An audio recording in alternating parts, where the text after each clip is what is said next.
नमः ओं विष्णुपादाय कृष्णप्रेष्ठाय भूतले श्रीमते भक्तिवेदांत स्वामी निति नामिने नमस्ते सारस्वते देवे गौरवाणी प्रचारिणे निर्विशेष शून्यवादी पाश्चात्य देशतारिणे। जय श्री श्री राधा कुंज बिहारी जी की जय हो।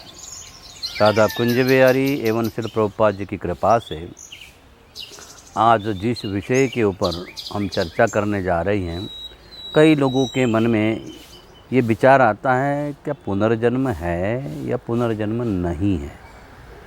अगर है तो कैसे समझे कि पुनर्जन्म है, और नहीं है तो भी कैसे समझे कि पुनर्जन्म नहीं है।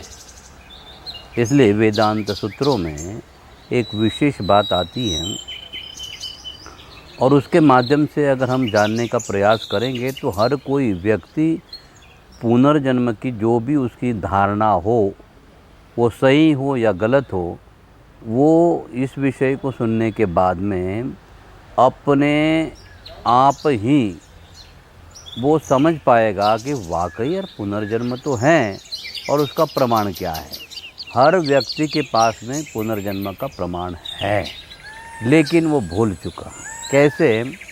तो वेदों ने एक बड़ा सुंदर सूत्र बताया, कर्म किए बिना शरीर नहीं मिलता और शरीर के बिना कर्म संपन्न नहीं होता।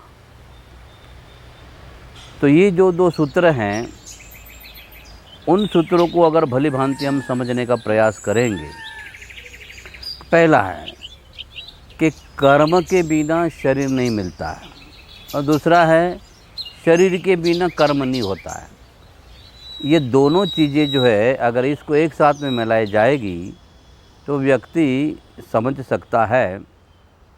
जैसे कि यहाँ एक बात बिल्कुल पूरे समझ में आ गई है कि जब मेरा जन्म हो गया है और जिस शरीर को लेकर हम संसार में आए हैं, वो शरीर जो है, तो वेदों का पहला सूत्र है कर्म किए बिना शरीर नहीं मिलता।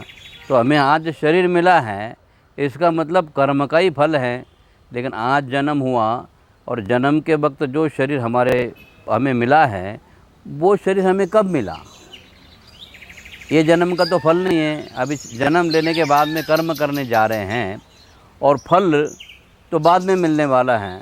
लेकिन जब जो शरीर मिला है वो भी हमको कर्म फल के कारण नहीं मिला, तो वो कर्म हमने कब किए? अगर ऐसा सवाल सबको पूछा जाएगा, सब लोग बोलेंगे शायद पिछले जन्म में। इसका मतलब पिछले जन्म में जो कुछ कर्म किए थे, क्योंकि कर्म किए बिना शरीर नहीं मिलता। शरीर मिला है तो कर्म किए होंगे, तो कब किए हैं? तो बोलेंगे पिछले जन्म में जो है कर्म किए, उससे ये शरीर मिला है। ये शरीर में जो कर्म करेंगे उसका अगला शरीर मिलेगा। तो इस तरह से शरीर ही इतना बड़ा हमारे लिए सर्टिफिकेट दे दिया है भगवान ने कि ये शरीर ही आपका पिछले पुनर्जन्म का परिणाम है। ये शरीर अगर पुनर्जन्म का परिणाम है, इसका मतलब पुनर्जन्म है ही, क्योंकि उसके बिना शरीर हमें प्राप्त नहीं हो सकता। इसलिए शरीर की प्राप्ति से पता चल जाता है कि ये हमारे पूर्व जन्म की पूंजी है और उसी के द्वारा ही ये शरीर की प्राप्ति हो चुकी है। और शरीर के जन्म के बाद में जो भी कर्म होंगे उसमें दो प्रकार की बातें आती हैं।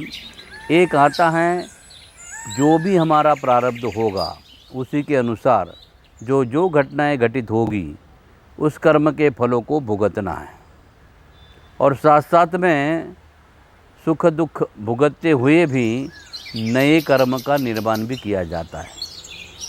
तो हमारे शरीर के द्वारा जैसे बहुत सर दर्द हो रहा है पिछले जन्म के किसी कर्म के कारण, तो सर दर्द होता रहेगा, लेकिन हम भगवान का नाम जपते रहेंगे, तो उससे नया कर्म तो भक्ति का हो रहा है। आज तो हम अपने घर में भी काम कर रहे हैं, कुछ गोली खा लिया है, कपड़ा बांध दिया सर को और काम कर रहे हैं, तो पिछले जन्म के भोग भुगतते हुए भी नए कर्म तो हम कर रहे हैं जो फिर हमारे अगले शरीर के लिए काम में आ जाएंगे। इसलिए जो पूर्व जन्म की जो रूपरेखा है वो इतनी सुंदर सुचारू ढंग से समझाई गई है कि आपका शरीर जो है वो आपका पिछले जन्म का जो परिचय पत्र है वो आपके पास में है, आपके साथ में रहेगा। इसलिए किसी भी प्रकार की शंका, आशंका, कुशंका करने की किसी भी व्यक्ति को किसी प्रकार की कोई ज़रूरत नहीं है। हमारा शरीर ही उसके लिए प्रमाण है। इसलिए प्रभुपाद जी ने बड़े सुंदर ढंग से इन विषयों को समझाया है। तो इसलिए लोगों के मन में जो भी शंका आ जाती हैं उस शंका का समाधान प्रभुपाद जी ने भली भांति कर दिया है। और इसलिए हमें भी इस विषय को बड़े आसानी से और कम समय में अच्छे से अच्छे ढंग से समझ लेना चाहिए। हरे कृष्ण।